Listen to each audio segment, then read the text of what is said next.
How to Win the Game of Life, written and narrated by Sister Natalie Shaver. On Monday evening, January 2nd, the world witnessed something we probably hadn't seen before.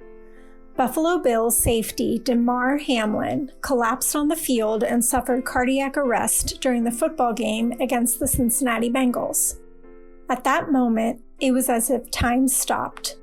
Coaches, players, fans at the game, and watching at home were in complete shock as to what they had just witnessed. A young, healthy man was lying lifeless on the ground as medical professionals began administering CPR. Damar was rushed to the University of Cincinnati's medical center, where he remained in critical condition.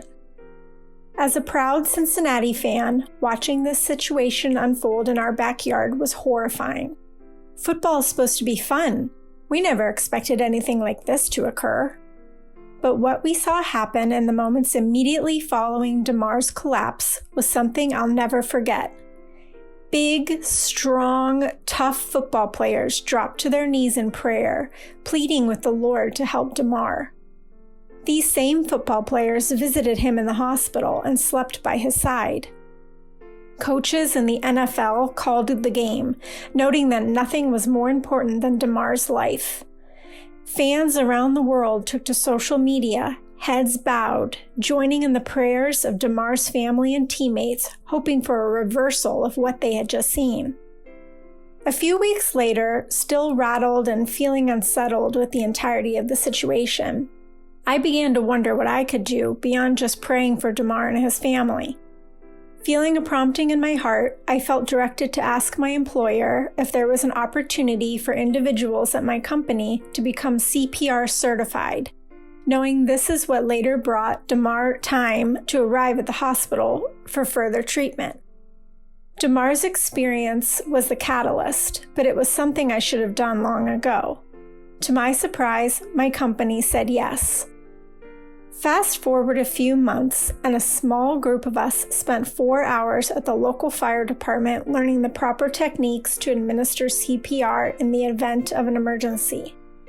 While I hope I never have to use it, I'm thankful I know the steps to take in case I do.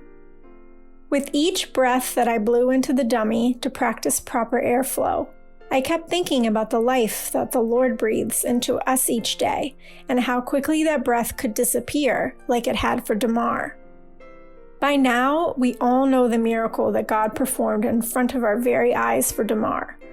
The critics want to give credit to the doctors and nurses, and they deserve some credit, let's be honest. But what the world saw happen to this young man was no accident. His collapse united us. We moved the hand of God.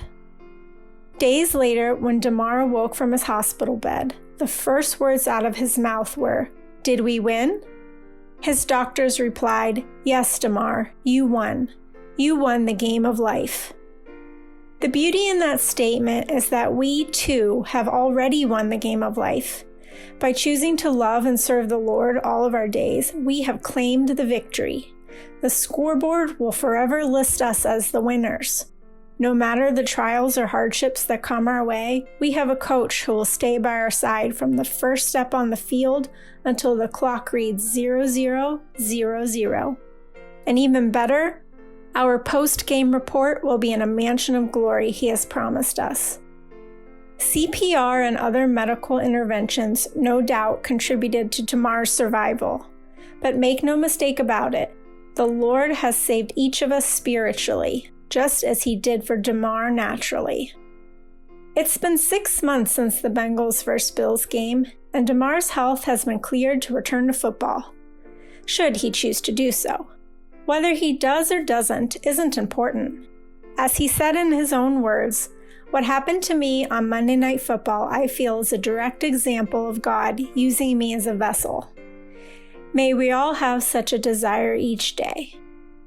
Writer's note: if this article has inspired you to sign up for CPR classes in your community, please leave a comment.